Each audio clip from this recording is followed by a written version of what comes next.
Presidente, senhoras e senhores vereadores, de uma forma bem breve, pode ser que não faça uso de todo o tempo, mas nós não podemos deixar aqui de salientar e também de expressar os nossos parabéns ao prefeito Adiló, ao secretário de Transporte e Mobilidade de Caxias do Sul, Afonso, pelo esforço de, em momentos tão difíceis, senhor presidente, como esse, entender da importância que tinha e que tem este plano de mobilidade.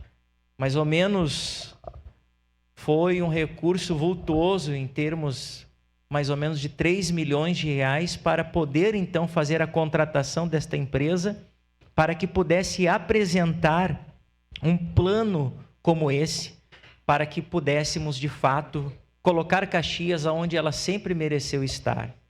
É o primeiro rito deste plano, condicionando ele de uma forma jurídica, fazer com que, através da aprovação deste plano de mobilidade, possamos ter recursos para que possamos, então, implementar aquilo que, de fato, Caxias necessita, precisa, para que a nossa mobilidade seja construída. E aí a gente pode dar um exemplo do que se refere ali à perimetral na Rubem Bento Alves, que é aquela faixa que tem como estudo, como apresentação para os ciclistas. O que vai condicionar?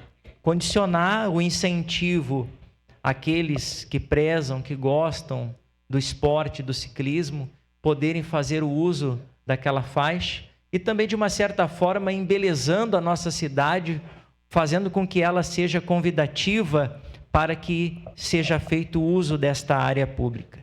São situações como essa que, de fato, como muitos aqui dos nobres pares mencionaram, que desde 2012 estava para que isso, de fato e de verdade, tivesse sido elaborado. Nós entendemos do quanto é importante, diante de todas as circunstâncias e necessidades, ter, de fato, aqui mais uma situação onde o governo começa a demonstrar mais uma vez que cumpre mais uma meta do seu plano de governo, demonstrando que tem sim a intenção de fazer com que a cidade de Caxias do Sul não fique mais neste interim, mas que ela cresça, que ela desenvolva. Então, eu gostaria de pontuar isso, senhor presidente. Muito obrigado. Obrigado. Renato Oliveira com a palavra. Presidente.